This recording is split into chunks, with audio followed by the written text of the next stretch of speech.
안녕하세요. 2년 전에 파혼한 저희 이야기를 하러 이렇게 찾아왔습니다. 벌써 2년이나 다 지난 이야기를 지금 와서 해 뭐 하겠냐만.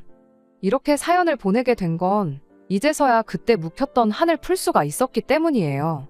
저는 올해 34살로 공무원으로 일을 하고 있어요. 제가 공무원 준비를 시작할 때만 해도 말들이 많았어요. 공무원 그거 옛날에나 철밥통이라고 인기가 많았지. 지금이 그때랑 비교해서 정년보장도 잘 되고 월급도 얼마나 올랐는데 그 돈 받고 일을 할 생각을 하냐면서요. 공무원 할 거면 대학은 왜 갔냐느니 요즘 공무원 한다는 애들 보면 다 취직 못해서 할 거 없는 애들이나 준비하는 거 모르냐고. 대학 졸업해서 또 공무원 한답시고 2년 3년 공부하면서 시간 날릴 생각하지 말고 그 시간에 자격증을 따서 취직이나 하라나 뭐라나 이런 이야기가 대부분이었어요. 저희 부모님께서도 네가 하고 싶으면 하는 거지 라고 하시긴 했지만 취직 준비도 안 해보고 바로 공무원을 시작하는 저를 보고 조금 못마땅해 하시는 눈치셨지요. 무조건 그런 말들이 틀렸다고 하기도 그렇고 맞는 부분도 있을 테고 그렇겠지만 저도 제 나름대로 최대한 이것저것 재보고 따져가며 결정한 직업이에요.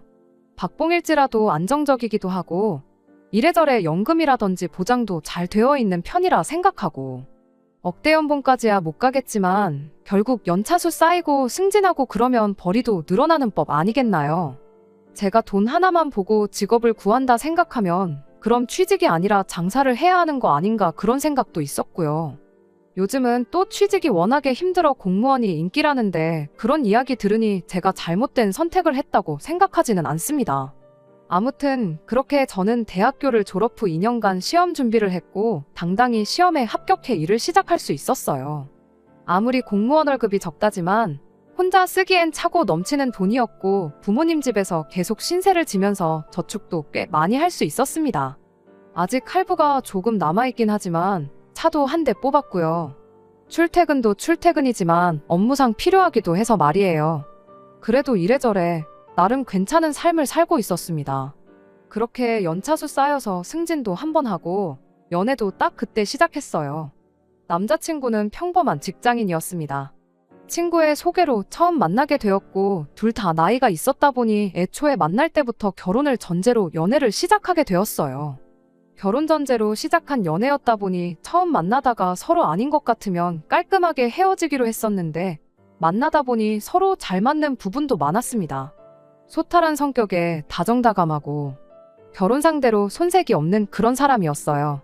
남자친구 또한 저와의 결혼을 긍정적으로 생각하고 있었고 그렇게 연애 8개월 만에 결혼 이야기도 오가게 되었습니다. 월급만 두고 보면 당연히 남자친구가 저보다 벌이가 좋았습니다. 하지만 그때 당시엔 제가 기우는 결혼을 한다고 할 만큼 잘 버는 편은 또 아니었어요. 뭐 엄청나게 오른 건 아니지만 이러나 저러나 저는 일한 지도 좀 되었고 승진도 한 번 했었으니까요. 당시 남자친구는 저보다 한 살 위로 그때 제 나이가 32이었으니 33살이었죠. 남자친구가 저랑 연애를 처음 시작했을 때가 막 취직한 지 1년이 지났을 때였어요. 결혼 이야기 막 주고받기 시작하고 한참 결혼 준비 시작했을 때도 2년차가 넘어가지 않았을 때였거든요. 사실 같은 연차수로 계산해보면 남자친구 벌이도 저랑 훨씬 차이가 났을 부분이라서 그때 당장 벌이만 두고 봤을 때 차이가 별로 없던 거지 나중 가면 격차가 심해졌었을 거예요. 아무튼 그렇게 결혼 이야기도 빨리 나오긴 했지만 현실적으로 생각해보면 준비가 많이 되어 있는 상황은 아니었어요. 아무리 열심히 모았다지만 솔직히 공무원 월급에 제가 모아놓은 돈은 3천만 원 조금 넘게 모은 게 전부였거든요. 할부가 거의 끝나가는 차까지 생각하면 대충 5천 정도까지 모아놓았다 쳐도 되지만 또 당시 남자친구가 월급이 저보다 좋았다고 한들 일한 기간이 2년도 안 되었다 보니 모아놓은 게 2천만 원 조금 덜 되게 모아놓았던 게 전부였어요. 이래저래 현실적으로 이야기하다가 양가 부모님께 5천만 원씩 지원받아서 결혼하는 쪽으로 이야기가 되었죠.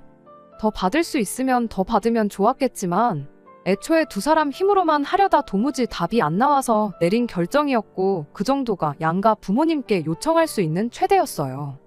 그러는 과정에서 남자친구와 허례허식 같은 건 생략하고 결혼식 비용도 최대한 아끼는 쪽으로 이야기가 되었고 그렇게 저희는 결혼 준비를 시작하게 되었습니다. 양가 부모님께 인사도 드리고 상견례까지 마치고 나니 정말 이대로 결혼해서 행복하게 살겠구나 하는 생각밖에 없었어요. 그렇게 결혼식 날짜까지 다 잡힌 상황에 예비 시어머니 때문에 결혼이 엎어지게 될 줄은 정말 생각도 못했습니다. 하루는 예비 시어머니가 저만 따로 봤으면 좋겠다는 연락을 해왔어요. 불러낼 때 따로 이유는 말해주지 않았고 그냥 밥이나 한 끼 같이 먹자는 말뿐이었죠. 처음 인사드리러 갔을 때 양가 상견례 할 때 그렇게 딱 2번 봤던 게 전부였는데 그때까지만 해도 그냥 평범하게 좋은 분이시구나 하는 생각밖에 없었거든요. 그 뒤로 결혼 준비하는 내내 따로 봤던 적이 없었다 보니 갑자기 저만 따로 불러낸 게 의아하긴 했지만 뭐 결혼하기 전에 며느리랑 좀 더 친해지고 싶어서 그러시는가 보다 하고 기쁜 마음으로 자리에 나갔습니다. 예비 시어머니가 저를 데리고 간 곳은 인당 9만 원씩 하는 코스 요리가 나오는 고급 레스토랑이었어요. 남자친구 집 형편이 그닥 넉넉한 편은 아니라고 알고 있었어서 참 많이 놀랐죠. 그냥 평범한 곳 가서 먹어도 되는데 며느리라고 이렇게까지 신경을 써주시는구나 했거든요. 주문하면서 비싼 와인까지 같이 시켜주시는데 정말 감사한 마음뿐이었죠. 저도 이런 곳은 남자친구랑 데이트하면서도 한 번도 와본 적이 없던지라 음식이 나올 때마다 사진 찍는다고 정신이 없었는데 메인 요리가 나오고 나서 예비 시어머니가 다짜고짜 저한테 그날 불러낸 이유를 꺼내왔습니다. 너는 근데 눈치가 없는 거니? 아니면 여우같이 다 아는데 모르는 척 하는 거니 하면서요. 갑자기 돌변한 예비 시어머니의 태도에 놀라서 무슨 말씀을 하시는 건지 잘 모르겠다고 대답했는데 대놓고 왜 결혼식이 코앞인데 아직도 예단 이야기가 없느냐고 뭐라 한 소리를 하는 거예요. 그 말을 듣고 나서 또 제가 예단이라니 무슨 말씀이신지 진짜 모르겠다고 대답했죠. 결혼한다는 애가 나이 32이나 먹은 애가 예단이 뭔지 모를 리가 있겠냐고 알고 모르는 척 하고 있는 거 다 티난다고 갑자기 짜증을 내는데 정말 무슨 반응을 보여야 할지 모르겠더군요. 다른 집 며느리들은 결혼한다고 시어머니한테 명품 가방이다, 현금이다 뭐다 이런 거 말 한마디 안 해도 알아서 척척 준비해 온다던데 너는 어찌 내가 직접 말을 꺼낼 때까지 입도 뻥끗 안 하고 말을 꺼내니 모르는 척을 할 수가 있느냐면서 뭐라 하대요. 갑자기 펼쳐진 상황에 정말이지 이게 지금 무슨 상황인가 머릿속이 점점 복잡해지기 시작했어요. 말씀드렸다시피 결혼 이야기 나누면서 남자친구하고는 허례허식은 생략하기로 이미 이야기가 되어 있던 상황이었거든요. 남들 다 업체 끼고 찍는 웨딩 사진도 결혼식 비용 좀 아껴보자고 저희가 카메라 빌려서 찍고 그랬어요.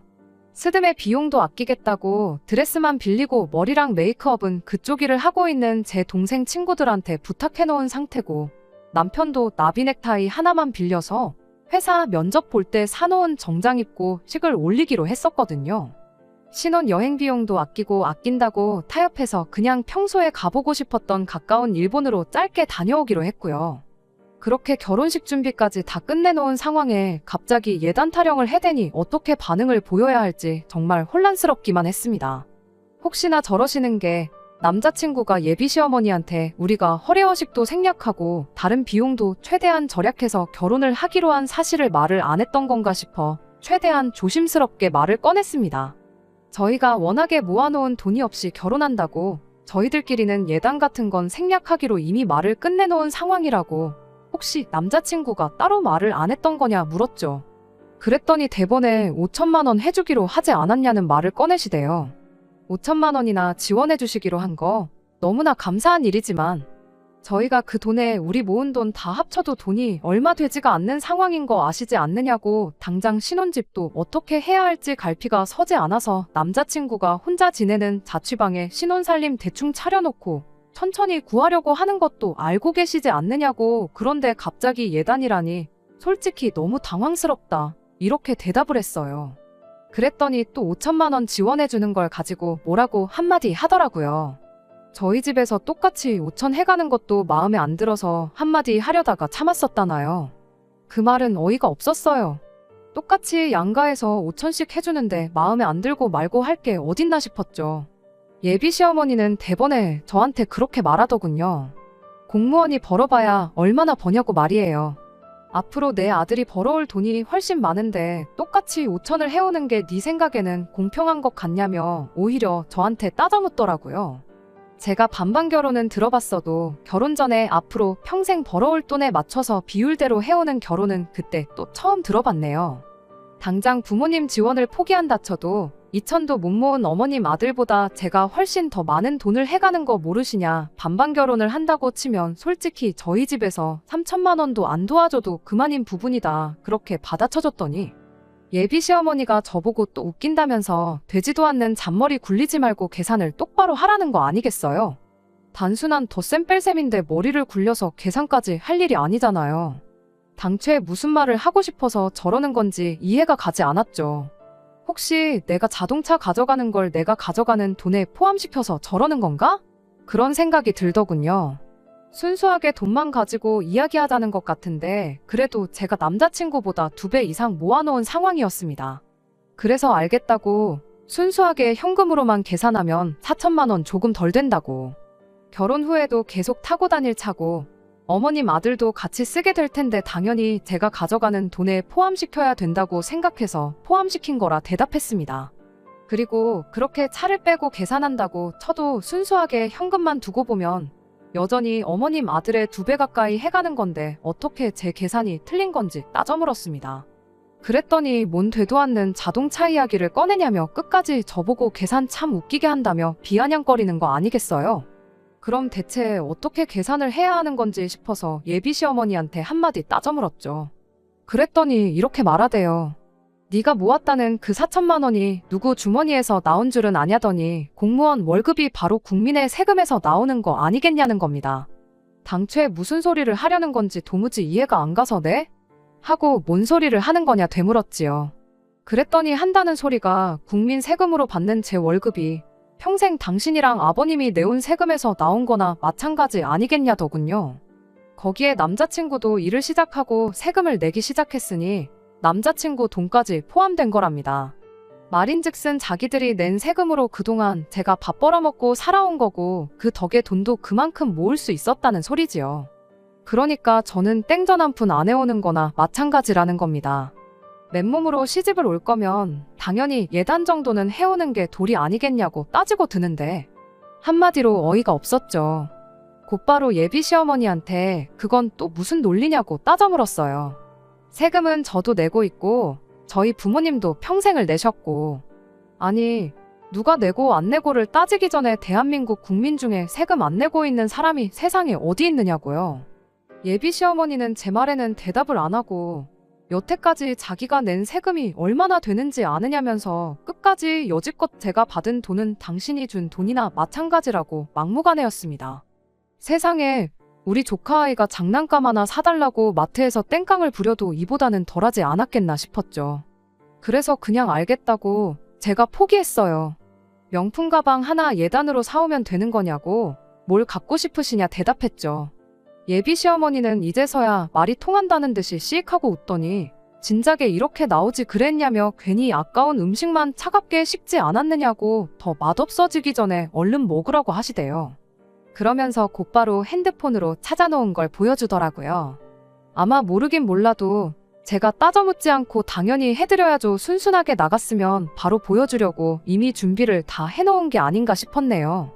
그래도 한 번 받는 거라고 좋은 거 받고 싶었는지 800만 원짜리 가방을 골라놓으셨길래 이거면 되는 거냐 했죠.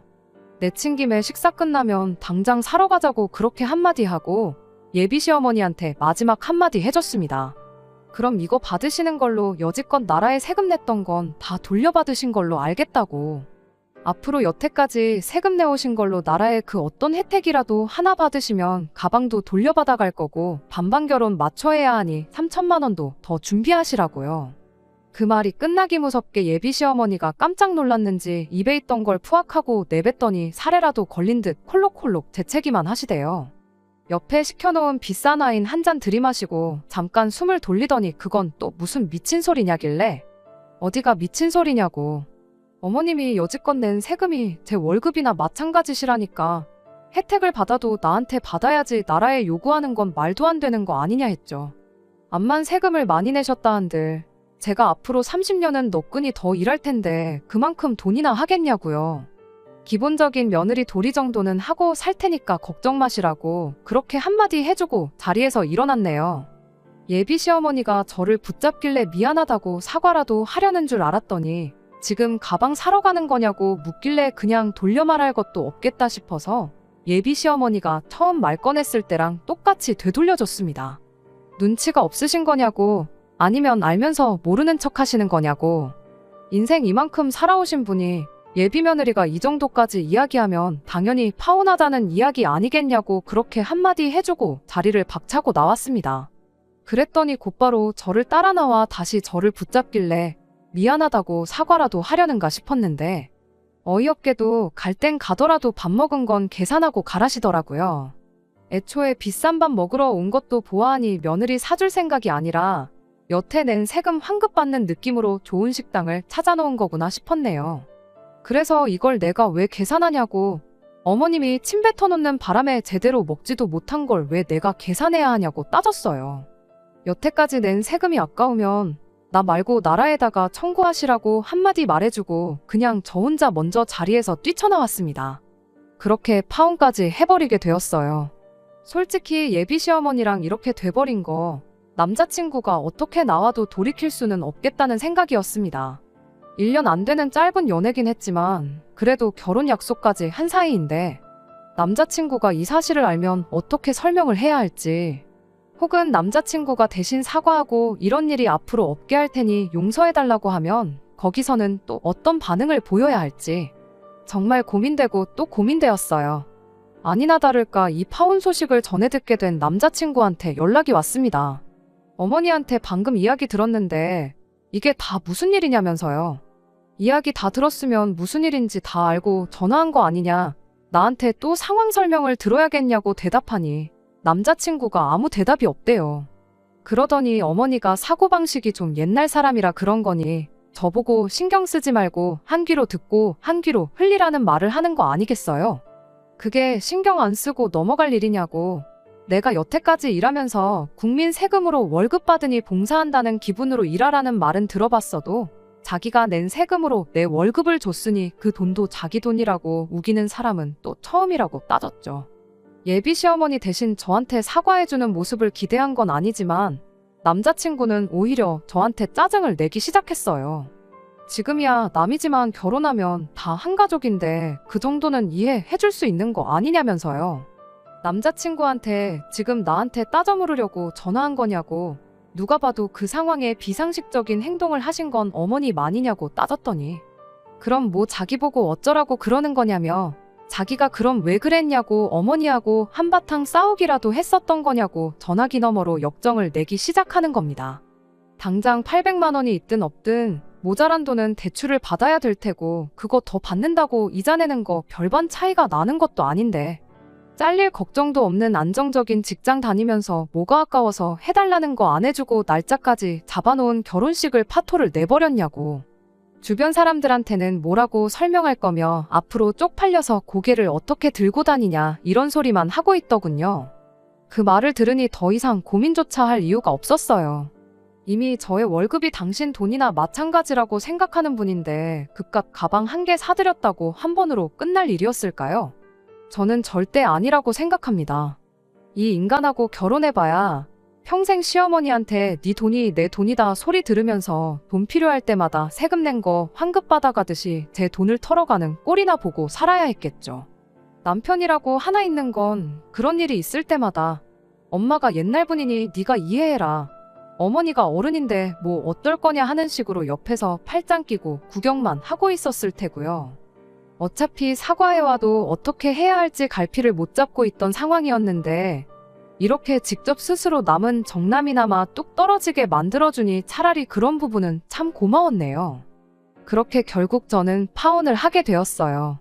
파혼하고 나서 주변 사람들한테 파혼하게 된 이유부터 그런 부분을 설명하는 게 남자친구 말처럼 참 낯뜨겁고 번거로웠지만 앞으로 그런 시어머니한테 평생을 시달리는 것과 비교하면 세발의 피였으리라 생각하니 짜증도 나지 않대요. 지금에야 와서 이 사연을 적어보내게 된 이유도 따로 있습니다. 그렇게 전 남자친구와 헤어지고 나서 반년이 지나 새로운 사람을 만나게 되었고 얼마 전 다시 결혼 준비를 하기 시작했기 때문이에요. 그렇게 데이고도 또 결혼이 하고 싶었냐고 생각하실 분들이 계시겠지만 정말 다행히 좋은 사람을 만나게 되었습니다. 시부모님 되실 분들도 정상적인 사고방식을 가지고 계시고요. 오히려 요즘같이 힘들 때는 공무원만한 직업이 없다면서 제 직업도 인정해 주시고 당연한 소리겠지만 제 월급이 당신들 주머니에서 나왔다고 생각하는 분들도 아니십니다. 그리고 그렇게 얼마 전에 우연찮게 예비 시어머니를 만나게 되었어요. 전 남자친구한테 두 분 다 일을 하신다고 들었지 장사를 하고 계신 줄은 몰랐거든요. 이번에 남자친구랑 데이트하러 갔다가 우연찮게 들르게 된 시장에서 장사하고 있는 전 예비 시어머니와 우연찮게 마주치게 되었습니다. 기분 나빠서 나가려다가 현금 계산은 할인해준다고 버젓이 써있는 문구를 보고 세금도 똑바로 안 내신 것 같은데 그때는 너무하셨던 거 아니냐고 아무렇지도 않은 척 한마디 해줬어요. 어머님 덕분에 더 좋은 사람 만나서 시집가게 됐다고 그때 파혼할 결심이 서게 만들어주셔서 정말 감사하다고 한마디 해주고 청첩장 나오면 드리러 다시 올 테니 그때 다시 뵙자고 말하고 돌아왔습니다. 아마 이게 제가 할 수 있는 최고의 복수가 아닐까 싶어요. 말 몇 마디에서 속 시원한 거 말고 파혼하고 나서 제 인생이 훨씬 잘 풀리고 더 잘 살게 된 모습 보여주는 게 말입니다. 끝까지 들어주셔서 감사합니다. 오늘의 사연은 여기까지입니다. 구독과 좋아요, 알람 설정 부탁드리고 더 좋은 사연으로 다시 찾아뵙겠습니다. 감사합니다.